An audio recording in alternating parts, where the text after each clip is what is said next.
শেষ পর্যন্ত নিজের জন্য বাঁচুন। আমি শিখেছি নিজের জন্য বাঁচতে হয়। আমি জীবনে অনেক কিছুর ভিড়ে হেঁটেছি, অনেক মুখ চিনেছি, অনেক কথা কানে এসেছে, কিছু সরাসরি, কিছু ফিসফাসে। প্রথম প্রথম খুব ভালো লাগতো, ভেতরটা যেন কেউ কুচি কুচি করে ছিঁড়ে দিত। চোখের সামনে হাসি, পিছনে বিষ, এই দুমুখী আচরণ আমায় অবাক করত। আমি ভাবতাম, কেন? আমি তো কারো ক্ষতি করিনি, আমি তো সবাইকে আপন ভেবেছিলাম। তারপর একদিন বুঝলাম, সবাই আপন হয় না, সবাই আপনার ভালো চায় না।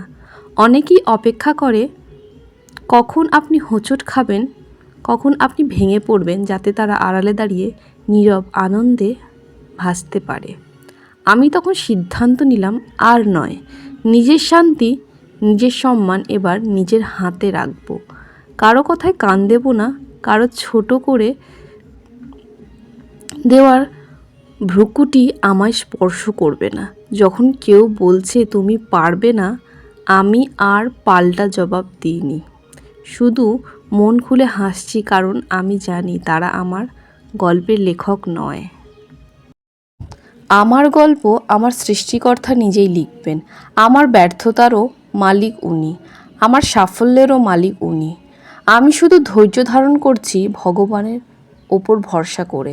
আমি শিখেছি সব প্রশ্নের উত্তর দিতে নেই, সব অপমানের প্রতিবাদ করতে নেই।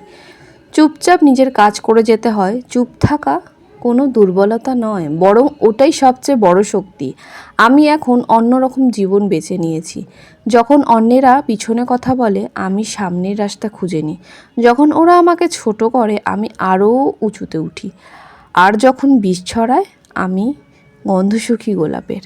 এখন আমি জানি কারোর জন্য থেমে থাকবো না, কারো ব্যর্থ আনন্দের উৎস হব না। আমি এখন সময় বের করি নিজের জন্য।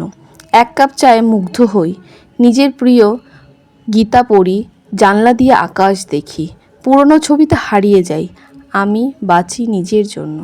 আমি শিখেছি, কিছু সম্পর্ক ছেড়ে দিলে জীবনটা হালকা হয়, কিছু তিক্ততা মন থেকে মুছে দিলে নিঃশ্বাস গভীর হয়। সবাইকে সাথে নিয়ে চলা যায় না, এটা মেনে নিতে হয়, কারণ জীবনের পথে একাই হাঁটতে হয়, নিজের ছায়া সাথে নিয়ে।